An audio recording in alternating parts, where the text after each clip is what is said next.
Hey guys, welcome back to the Modeling Edge. I'm Nick, and as you can see today, I have a new scale model project. So, got a lot of things I want to talk about in this video right off the bat. Wanted to say thank you to all my new subscribers. I've been doing a lot of RC stuff, got a lot of new guys from that side of the channel, and I appreciate the support.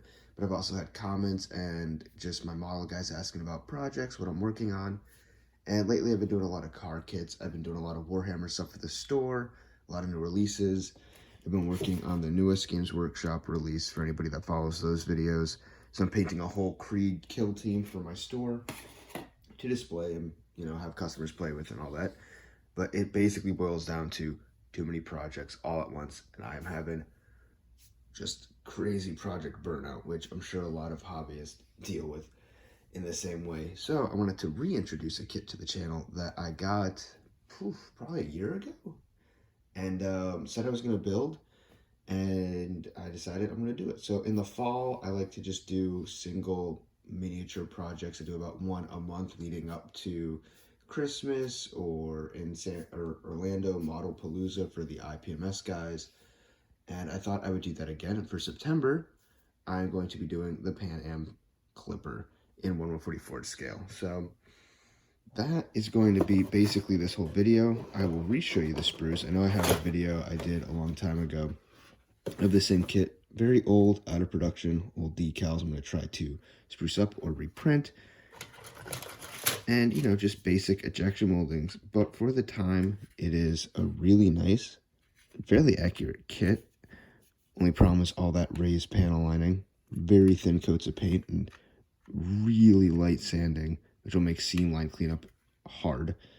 But we'll see how it goes. I'm going to film myself building this for the most part. Not a lot of commenting on it besides this intro. So if you watched it this far, thank you so much again to my new subscribers. Thanks for supporting the channel. And hopefully you'll enjoy watching me build this as much as I enjoy building it. Well, alrighty. So hopefully the camera's in focus. And first things first here.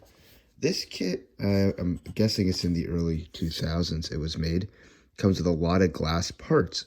And masking them, especially at this scale, is a little daunting. So I'm using just normal PVA glue because it goes on completely white. And as you can see, it is starting to dry on those lower pieces there completely clear. And the reason I'm doing this is because I'm going to see if it works. So I never liked using a liquid mask. It doesn't go on very tacky, so it's hard to place. It gets caught on a lot of things, and generally, if you leave it on too long, or if it starts drying, which has been my experience, right out of the bottle, you can't really see where it is. So I've never had good luck with it. I've had a lot of guys tell me the different solutions they use and different masking fluids. But this, I'm going to see as an experiment if it will work, because it's pretty tacky already. It's a glue. It dries completely clear. And a good thing about glue like this, of course, is it's normal crafts glue, like an Elmer's glue. This is Scotch brand, but that doesn't matter. The point is, it's water wash up. And so when the time comes, I just apply a little bit of water to a toothpick. And in theory, this will peel right off. Now, worst case scenario, it's not a fully proper seal, in which case I will have to just scrape the paint off and try and clean the glass. On bigger kits, especially using things like lacquer thinner, that could fog the glass. Of course, scratching anything with a toothpick, you're going to have a lot of problems getting a nice polish finish. But there is no interior to this kit. These windows are very small, so even in that worst case scenario, we'll still be fine. Alrighty, so this is the construction thus far. Built it up. There's some things that don't quite fit, like that door there. A lot of fit issues. Overall, you can see me trying to fill in some stuff with putty, get these sink marks out of the way on the rear stabilizers. It's a little canted. There's harsh leading edges. The reason this isn't as sanded down as it normally is because, well, you can rescribe recessed panel lines. And I guess in theory, you could, let me see if I can get the focus, just rescribe an entire aircraft. I don't want to sand those parts down flush because I'm too afraid of losing all the raised panel line detail. So this is going to be the greatest kit in the world, but for something that came out in 1967, so the early 2000s, like I said before, Turns out that's a Reeboks. The original kit has not changed since '67 when this plane was still in service. So pretty impressive overall, and I'm just going to take it now into painting, and we'll go through the rest of the build from there.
Alrighty guys, so now I'm going to start. So we already finished painting.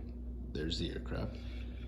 More on that later when I do detail painting, but first we're going to do a relatively simple part of the build process that is often extremely complicated. What I mean by that is just applying decals. You've seen me do this in other videos. It's super simple, but the number of decals, especially really large ones like this, which I have to cut fairly close, which is all this, to kind of beat the transfer paper, it can be really hard, especially getting them to fit in a basin. But yeah, the simple part is you're just gonna soak them in water. I don't really know how long these are gonna take. These are a little bit old. So I'm gonna soak them, put them on the aircraft. Hopefully they'll lay down. For this project, I usually just use microsol, which is a decal softener. So on raised panel line kits, that'll give us all those nice raised details through the decal. But I'm also going to be using, to me, a Markfit Strong, which is a decal setting solution. Because I don't know, again, how old these are, or, excuse me, how strong the decals are. And when something this large, this is literally the entire wing, you want to be sure. So, let's see if it's slipping yet. Check real gentle if you can move the decal. I can't, so it needs to be soaked a little bit more. I perhaps cut it a little too close. I know that spot right there in the center is going to tear, so hopefully we'll soak it just fine without having it tear. We can move on. Alrighty, so that one took a long time to soak, but you just put it on paper towel, let it wake off that extra water. It did tear in the center, like I said, but we're gonna prep the surface now. So like I said, I don't normally use Markfit Strong like this, and sorry, I don't have a great setup for decaling, but whenever the decal's going to lay, you're just gonna take the Markfit Strong and just make, you know, it's gonna be all the way down. Do this on a gloss surface just to protect any paint you have. I'm using lacquers for the metal. Oops, the plane's gonna come off the stand here, which I don't want to happen. And now that we got that down, you're gonna very slowly slide these decals into place.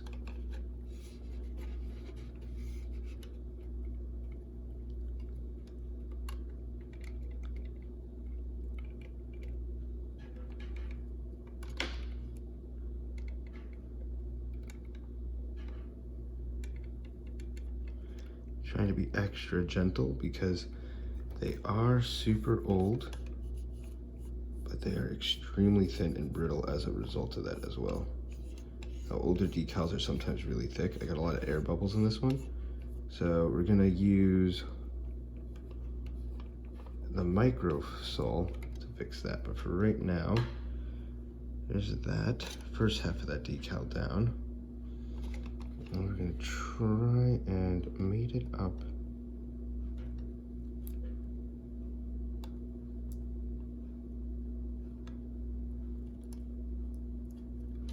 Oh jeez.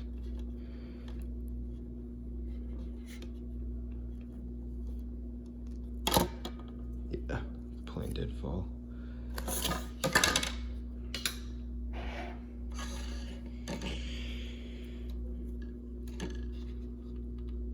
next, yeah, we're gonna put a lot of water on this one because I really, really want that decal to move around once it's on the wing here. Sorry, this is usually a little bit easier without a camera in my face. But yes, okay, so that's mated. Now, I'm gonna wick away the extra moisture, and they do give nasal decals, by the way, so they cover up like the nacelles here to make them look like they're painted. Probably won't be using those, just leave it as is with the silver in between. It depends on how I'm feeling. So I'm gonna let that settle in for a little bit, and then you come over with microsol, very thin coats of microsol, to really get it to lay down flat over these surfaces and hopefully get rid of some of these air bubbles that you see me pushing out right now. But yeah, so these decals are gonna take a little work. I'm going to really let them sit before I put microsol on them, because microsol, the way it works to get those decals to shrink up like that, as it dehydrates them, you can already see I got some breakage there because it's a little too rough. So on old decals, it can really eat them up. So I'm just gonna let this sit for a long time. I'm gonna decal the rest of the airplane, and then I'll come back and show you guys how that looks. Alrighty, so here's what we did, or well, I should say what I did. So I had all the decals on. You can probably tell I weathered it a little bit much. I don't know if you can kind of see that. Did a lot of heavy weathering on it. Took all the masks off. For the most part, that idea did actually work, so it's kind of hard to see. I don't have a light really, but you can kind of see light passing through the windows there, I hope. So it did work. They are clear. Didn't work as well as I thought it would, so there's a lot of like little knife gouges and things in the final paint job, which did not go too well. I didn't have an opportunity to really panel line a lot, so I got the deeper recesses, but because it's all raised panel line, I just kind of let the paint sit down. Now, the old decals did not set down very well, and I'm sorry, the light's like directly on top of it. I don't have a light. Well, maybe let me try this. Let's see if I can get a light right in there. Sort of. Okay, well, that's sort of better. It's not the best, but it'll work. So the decals didn't sit down all the way. You can see a lot of tears. I lost the very top part of that glass, so that's why that's blank. It came in the kit. I kept it on my desk the entire build, and then on today when I went to finish it, I realized it was gone. But yeah, because the old decals didn't sit down too well, kind of a bummer. Maybe now you can kind of see if the windows there have they're clear, but you can see some of the gouges and all that. All around, for a kit that was made first in 1967 with almost no changes, I am very pleased with it. There was a lot I could have done, and I really wish that it had recessed panel lines. I would have done a lot more sanding and filling in things like around this door, making sure everything fit really well. But for what it is, I had a great time building it, and I finally have my PanAm Clipper done. So thank you so much for watching. If you enjoyed the video, please leave it a like or subscribe for more content. The next build I'm doing is either going to be Rodin's really nice B-36. So if you want to see that one, comment below. Or I'll be doing, what is it?